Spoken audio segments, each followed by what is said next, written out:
Bonjour à tous et bienvenue dans cette vidéo méthode où nous allons rappeler ce qu'est l'écriture scientifique d'un nombre, pourquoi l'utiliser et comment la calculatrice peut servir à cette fin. L'intérêt principal de la notation scientifique est de pouvoir comparer facilement des grandeurs se trouvant à des échelles qui ne nous sont pas communes et peu usuelles. Par exemple, comparer la taille d'objets très petits, insectes, mais on peut descendre beaucoup plus bas et comparer ainsi les tailles de molécules, d'atomes, etc. Ou, à l'inverse, d'objets très grands, comme la Grande Muraille de Chine, ou même des objets colossaux, même aux échelles spatiales. Pour comparer ainsi différentes grandeurs entre elles, il est absolument impératif de commencer par mettre toutes les grandeurs mesurées dans la même unité. Par exemple, dans les cas qui nous occupent ici, si nous voulions comparer la taille de ces quatre objets, il faudrait absolument penser à se mettre en mètres, qui est l'unité principale pour les longueurs. La définition de la notation scientifique d'un nombre est rappelée ici. Il s'agit de l'écrire sous la forme d'un nombre compris entre 1 et 10, 10 étant exclu, autrement dit, un nombre avec un seul chiffre devant la virgule, ce chiffre devant absolument être différent de 0, et on fait suivre ce nombre par une puissance de 10. Dès lors qu'un nombre respecte ce formalisme, il est écrit en notation scientifique. Il est dès lors très facile de reconnaître si l'on a bel et bien affaire à un nombre correct. L'exemple ci-dessous, 2,56 fois 10 puissance 9, correspond bien à une écriture scientifique. En effet, 2,56 est un nombre compris entre 1 et 10 ou avec un seul chiffre non nul devant la virgule, et il est suivi d'une puissance de 10. Affichons quelques autres exemples, et vous allez prendre quelques secondes pour les observer. Il n'est pas compliqué de se rendre compte que les deux premiers exemples correspondent bien à une écriture scientifique. 3,78 et 9,45, dans les deux cas un seul chiffre non nul devant la virgule, une puissance de 10 derrière, nous sommes bien face à des notations scientifiques. Le troisième exemple peut perturber.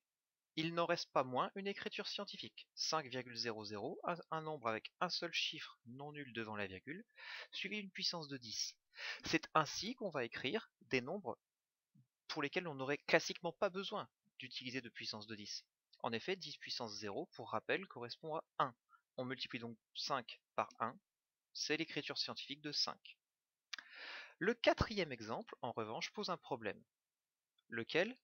Eh bien, dans cet exemple, le nombre précédant la puissance de 10, 11,85, comporte deux chiffres devant la virgule. Ce n'est donc pas une écriture scientifique. Et un problème similaire se pose dans le cinquième exemple. 0,58, le premier chiffre est 0.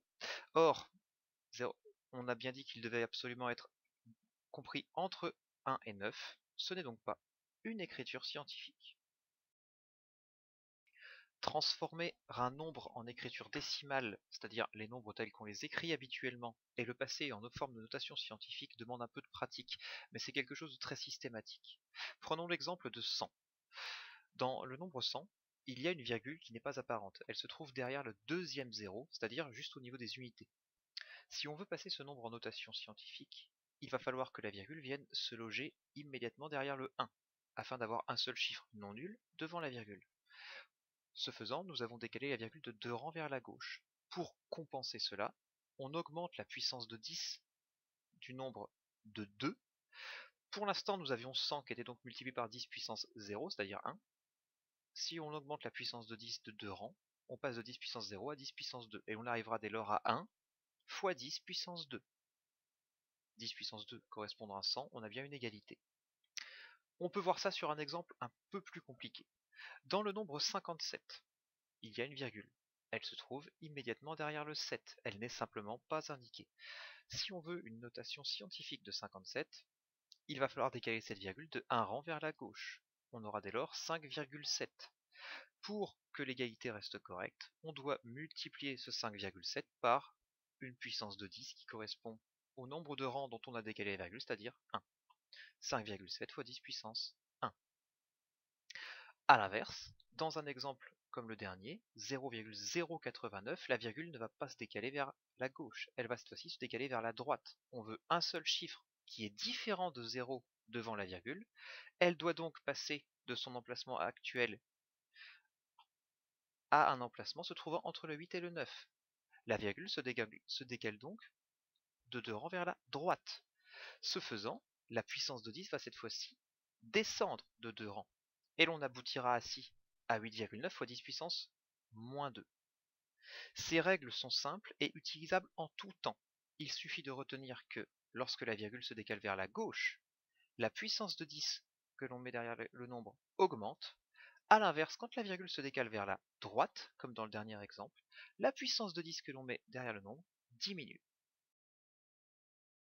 Dans la pratique, vous aurez à passer des nombres en notation scientifique quand vous voudrez comparer différentes grandeurs entre elles. Ces grandeurs ont été mesurées, elles sont donc exprimées dans une unité de mesure. Nous allons prendre des exemples qui correspondent à des grandeurs mesurées du type longueur. Elles sont donc exprimées dans des multiples et des sous-multiples du mètre. Pour comparer toutes ces grandeurs, nous allons devoir nous replacer en mètres, unité principale pour les longueurs. Pour chaque calcul, vous allez donc commencer par utiliser les tableaux de conversion que vous avez appris et transformer, par exemple ici, des nanomètres en mètres. 125 nanomètres font 125 fois 10 puissance moins 9 mètres. Un premier pas a été fait vers la notation scientifique puisqu'on a maintenant la puissance de 10 qui est apparue. Reste le 125 qu'il faut convertir comme précédemment. La virgule se trouve derrière le 5. Pour avoir un seul chiffre non nul devant la virgule, nous allons décaler celle-ci de 2 rangs vers la gauche. Ce faisant, on augmente la puissance de 10 de 2, ce qui revient à multiplier par 10 puissance 2. Le calcul devient donc 1,25 fois 10 puissance 2 fois 10 puissance moins 9 mètres. Dès lors, il n'y a plus qu'à regrouper ensemble les deux puissances de 10 pour avoir une écriture scientifique. Les puissances de 10 multipliées vont voir leurs exposants s'additionner, et 2 moins 9 vont donc aboutir à moins 7. On arrivera dès lors au fait que 125 nanomètres correspondent à 1,25 fois 10 puissance moins 7 mètres. La même démarche peut être appliquée systématiquement pour toutes les conversions, afin d'avoir des écritures scientifiques de tous vos résultats. Deux exemples que nous allons traiter rapidement. 57 gigamètres correspondent à 57 fois 10 puissance 9 mètres. On décale la virgule se trouvant derrière le 7 de 1 rang vers la gauche, on multiplie donc par 10 puissance 1.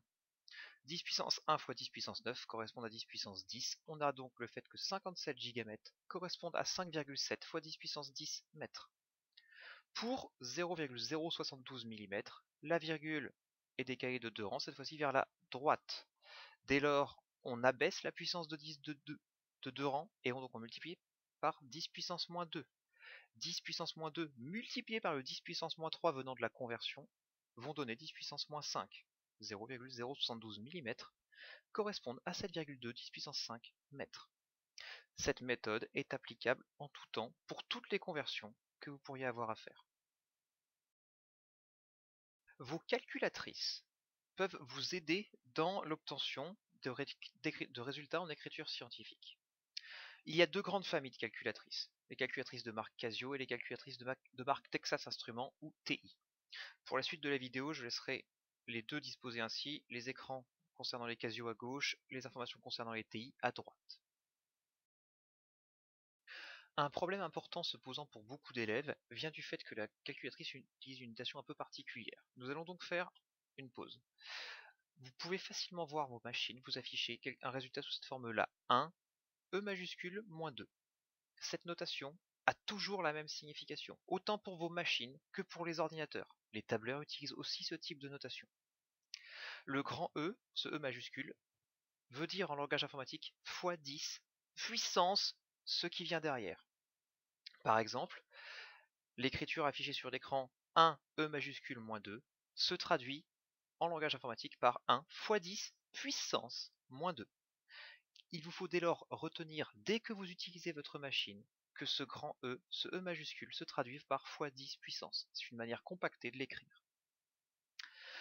Pour utiliser les puissances sur votre calculatrice, il y a une touche qu'il est tentant d'utiliser. C'est cette espèce d'accent circonflexe. C'est une touche qui indique à votre calculatrice, je mets le nombre que je viens d'écrire à la puissance, et on indique ensuite la suite. Toutefois, pour les puissances de 10, vos calculatrices disposent de touches bien plus pratiques. Les Casio ont une touche indiquée x10 avec un petit x en exposant, les TI ont une touche indiquée avec deux E majuscules.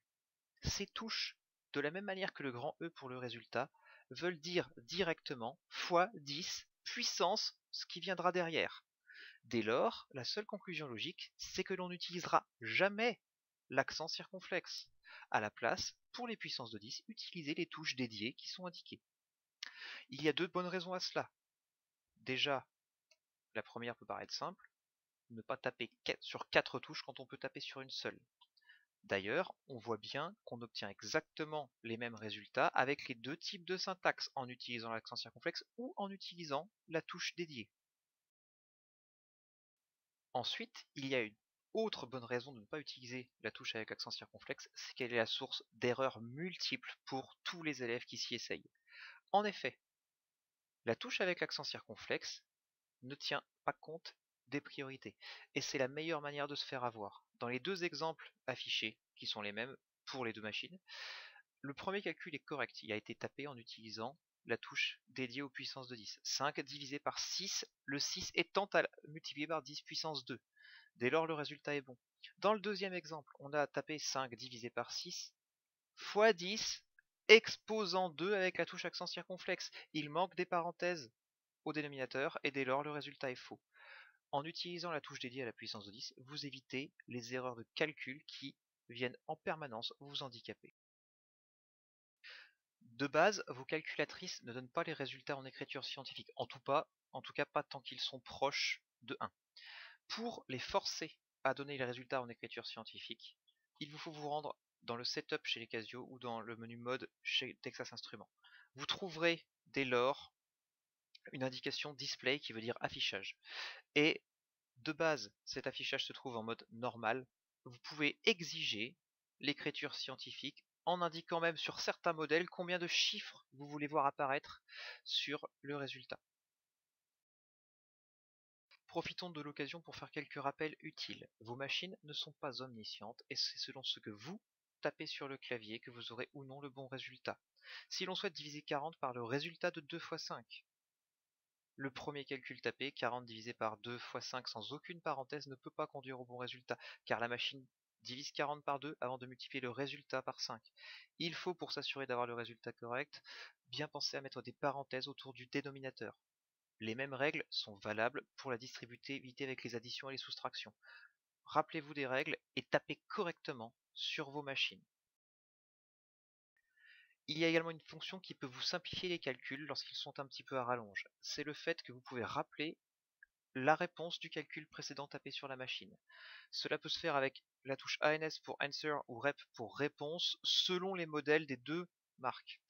Dans tous les cas, si vous avez effectué un premier calcul, en tapant ANS ou Rep, vous allez rappeler ce résultat et l'intégrer dans un deuxième calcul, comme ici, on multiplie le 6872 obtenu en résultat précédemment par 4 pour arriver au résultat final.